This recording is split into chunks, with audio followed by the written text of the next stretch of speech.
Physical abuse. I was around 14 years old when every day after school I would go to my mum's Chinese takeaway because that's where they were and we couldn't go home because nobody would be there to look after us. On this particular day, I brought my violin out from the violin case to practice my violin. Nee. Shortly after, something traumatic happened. My dad, out of nowhere, brought out this, well, something similar to this, Chinese cleaver, and immediately hit me on my left arm with it. I had no idea what I did wrong. I was practicing my violin. That's what you do when you have a violin, isn't it? Well, according to my dad, it was because I was making a racket.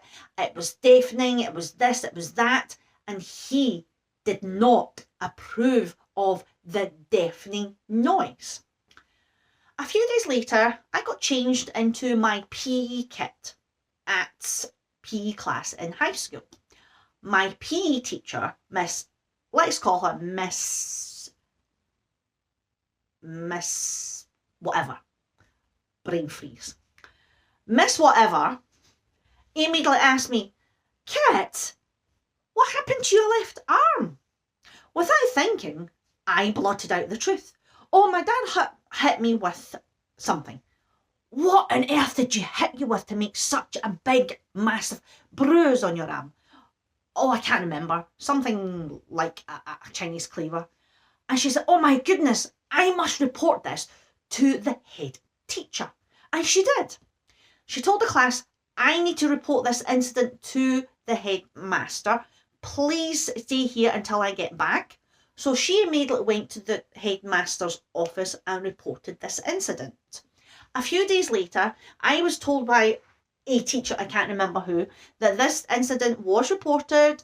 A social worker, the police and an interpreter had spoken to my dad.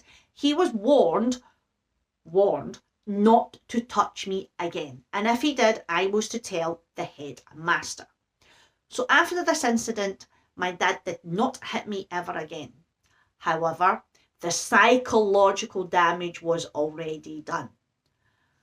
Not long after this, I realised, why am I scared of this and scared of that? I was never scared of it before. I didn't know it then. What happened was, when my dad traumatised me by hitting me with this, it destroyed, wounded and damaged my confidence. It plummeted to no confidence whatsoever. So from a confident girl to a girl who had no confidence whatsoever. It was so traumatic. It affected my being. I couldn't be confident anymore. That is how physical abuse affects a child, or in my case, I was a teen.